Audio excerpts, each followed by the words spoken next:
Good morning and welcome or welcome back to my channel, Stitches with Love. My name is Elizabeth, and this morning I am in my beautiful jungle of a garden. You can see it back here. And I have quite a bit to share with you today. So if you're interested about what I have on the needles and almost off the needles, grab a cup of something to sip on, a project if you have anything going, and I'm going to get started. All right, so first things first, we are back from camp. We went down to Barview Jetty. There's a nice little campground down there on the Oregon coast. We had a nice time despite the cooler, windy, kind of rainy weather, but we had a nice time just getting out of town and really just enjoying some time together as a family. Oh, there's a little hummingbird up there. Good morning, little hummingbird. I wish you could all see this. It's really cool. There's a hummingbird up on our neighbor's tree, and he's perched on one of the branches. I just love watching them. I've got Dorito out here. The birds are singing. There's a nice, just peace to being out in the garden. But as I was saying, we're back from our beach trip, and we always stop and get ice cream at the Tillamook Cheese Factory coming home. Just a fun little way to celebrate. It's just tradition. We really enjoy it. And it's really good ice cream. I don't eat ice cream very often, so when I do, it's really special. And then I also found this really cool rock that looks like a heart. I collect heart-shaped rocks. Hearts are my favorite shape. And so when I come across something like this, I just like to pick it up. And I have a little basket at home that I keep my heart rocks in. And it's just a fun thing for me. I wasn't looking for it at all. It just was something that I kind of stumbled over and picked up. So I brought a little treasure home. My boys always bring shells and rocks and driftwood home and pockets full of sand. And so as I do laundry, I shake everything out as best I can. I take everything out of their pockets and set it aside, and we'll get everything washed up and put away later. So it's a lot of work to go on vacation and then a lot when you're on vacation and then coming home and unpacking and putting away, but it's worth it. So, what did I knit while I was on vacation at the beach? Quite a bit, actually. I didn't quite finish anything, but I did meet some of my goals. So, one of my goals was to finish the gusset on this sock, which I did. If you're not familiar with sock knitting or knitting terms, the gusset just is the shaping on a thumb if you're making a mitten, or on the ankle part of your foot if you're making a sock. So this is the gusset section here. That's what I'm talking about if you're unsure. I finished the gusset and I need to finish the foot and the toe, but at this point I like to say my socks are half finished. And then on my really bright, cheerful colored socks, I did finish the foot. I wanted to finish the foot and get to the toe. I think my goal was actually that I finished the toe, and I didn't quite make that, but that's okay. So this was what I did when we were driving mostly. Most of my car knitting was working on this sock, and I started the toe just as we were coming home.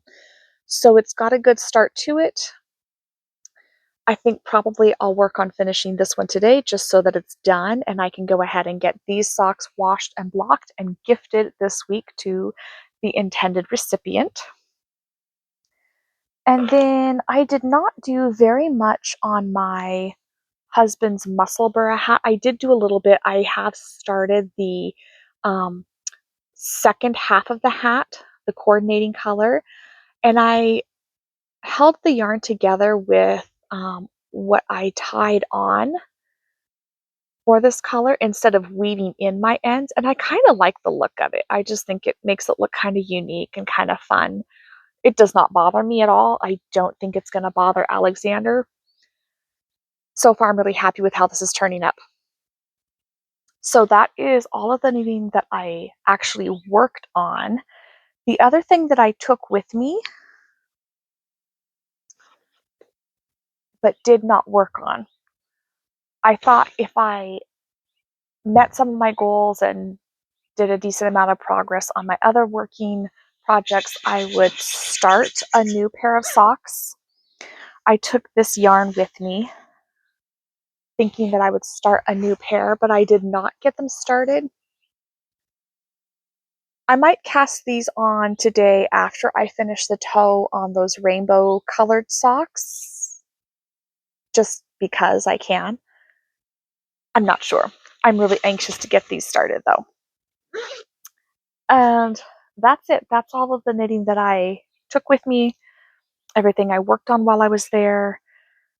I had a pretty decent amount of time to knit because where we live, the beach is a couple of hours away.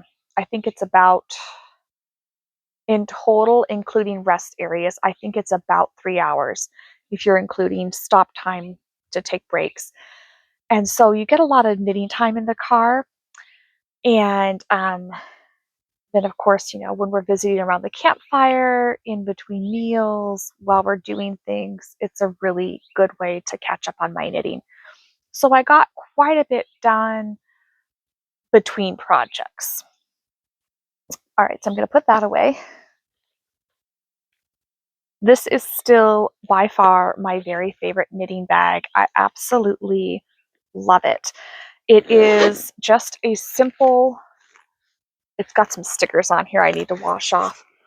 It's just a simple toiletries bag I picked up on Amazon, one of their sales, but it's just the right size for small projects and all of the notions I need to take with me.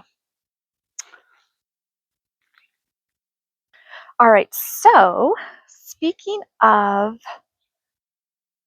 yarn adventures and traveling and vacation, I wish that were a segue into we're going on vacation again, because that would be so much fun, or crazy. I'm not sure which. But I did a thing. I picked up a monthly yarn box, and we have in Milwaukee, which is where I work, not very far, a new yarn store. I have not actually been in yet to this yarn store. I've heard really great things about it. It's called Sea Change Fibers. Sea like the ocean, sea. And I discovered that she has a monthly yarn box that is curated by state. So I live in Oregon. I signed up to receive the Oregon Yarn Adventure Box, and it came in like the day before we left on vacation. I had forgotten I even ordered this. I still don't really even remember ordering it. It took me a while to figure out what this was. But you open it up and it says, "Let's go on a yarn adventure." And then it gives the state name. Oregon is where I live. So I thought that would be a fun place to start. And then tucked inside are all kinds of fun little goodies themed around whatever that state is. She's got some more coming up, and I'm trying to decide if I want to sign up to receive those as well, just because it'd be kind of fun to see other states and what that might entail. But in this one, and it smells so good, she tucked in some Oregon lavender, which I love. A little sachet of lavender. Oh no, I just dropped it. Oregon lavender. It smells absolutely lovely. That's in here. And then she has some little Oregon themed, I'm going to set that down for a second, stitch markers. Let's see. This one is, I don't know how well you can see it on camera. This is a beaver. We're known as the Beaver State. And then a state-shaped stitch marker, Oregon, on this nifty little stitch marker holder, which I might use for my other stitch markers. I'm not sure. I'm always on the lookout for more efficient storage solutions for my knitting. And then this beautiful yarn. Let me set this down. Hang on a second. I always think I'm really well organized and ready to go when I start these, and then it turns out I'm really not. But she sent this beautiful worsted weight yarn. It's 210 yards, 100 grams of 89% US Merino Rambouillet blend, 11% acrylic and rayon neps. That's those little colored dots in there. Those are called neps. And then it doesn't say, oh yes, it does say the color name. The color name is called Cascade Forest, which is absolutely perfect because where I live, we live at the foothills of the Cascade Mountains. Look at that. It is so beautiful. The lighting isn't great, but it's a really beautiful green color. It makes me think of pine trees. And it's just so Pacific Northwesty. I just love it. Here's her Yarn Shop Sea Change Fibers. She also sent, she included a link, I think, yes, she included a QR code to a suggested pattern to use this yarn for. I looked it up, but I didn't print it out for you guys. And I'm not sure if I really want to do that pattern. There's nothing wrong with it. It just doesn't really appeal to me. So I might make it up and then just gift it to somebody. But she's got a little flyer in here. This is a bit about her and her company, and then each of the things that she includes in the box. The other thing she included is these super cute beaver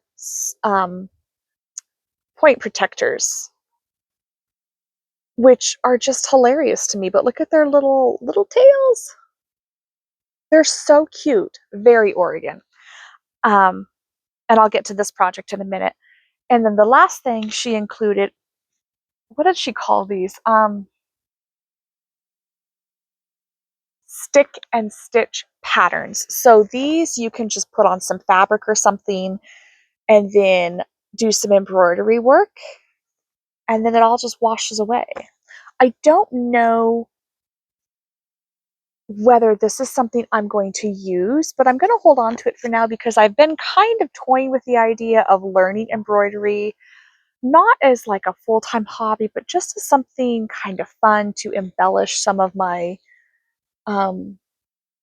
creations. So I'm going to hold on to it for now. All Oregon themed here. So here's Oregon State, a beaver, got a little otter, little sea star, Mount Hood, lavender, and then this I think is, oh, it doesn't say what this is. Obviously it's a tree, but I'm blanking on what kind of tree right now. We have them everywhere up here. And that's it. That is my monthly yarn adventure box, my Oregon theme. She's open for subscribing to pre-order the upcoming boxes. So I'm not sure whether I'm going to do that or not. And I don't really see myself ordering all 50 of them because there's 50 states in the US. But maybe a few here and there, just kind of as a fun thing to do. And I don't know if I can go back and order boxes that she's already sent out. I'm really not sure, but we'll see how that goes. I'll keep you posted. The other bit of mail that I received before we left is a new yarn bag, project bag. This is the inside of it. It's office themed.